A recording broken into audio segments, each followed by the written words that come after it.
ભાવનગર શહેરના વાતાવરણમાં આવ્યો અચાનક પલટો, ફેરફાર થયો. ભાવનગર શહેરમાં અનેક વિસ્તારોમાં ઝરમર વરસાદ વરસ્યો. શહેરના અનેક વિસ્તારોમાં વહેલી સવારે ઝરમર વરસાદ વરસ્યો. મસ્તરામ બાપા મંદિર વિસ્તાર, ચિત્રા, યાર્ડ, આખલોલ જકાતનાકા, નારી ચોકડી, ભરતેજ સહિતના વિસ્તારોમાં અને શહેરના અંતરિયાળ વિસ્તારમાં પણ ઝરમર વરસાદ વરસ્યો. ઝરમર વરસાદ વરસતાની શરૂ થતે ઉનાળાની ગરમી હોય તે ગરમીને લઈને અગાસીમાં સૂતેલા લોકોમાં ઊંઘમાં ખલેલ પડી.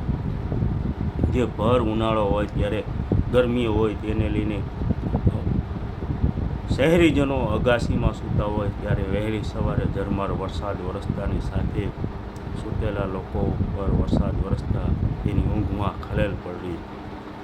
આમ ભાવનગર શહેરના અમુક વિસ્તારોની અંદર ઝરમર વરસાદ વરસતાની સાથે થોડીક ઠંડક પણ પ્રસરી જવા પામેલ છે.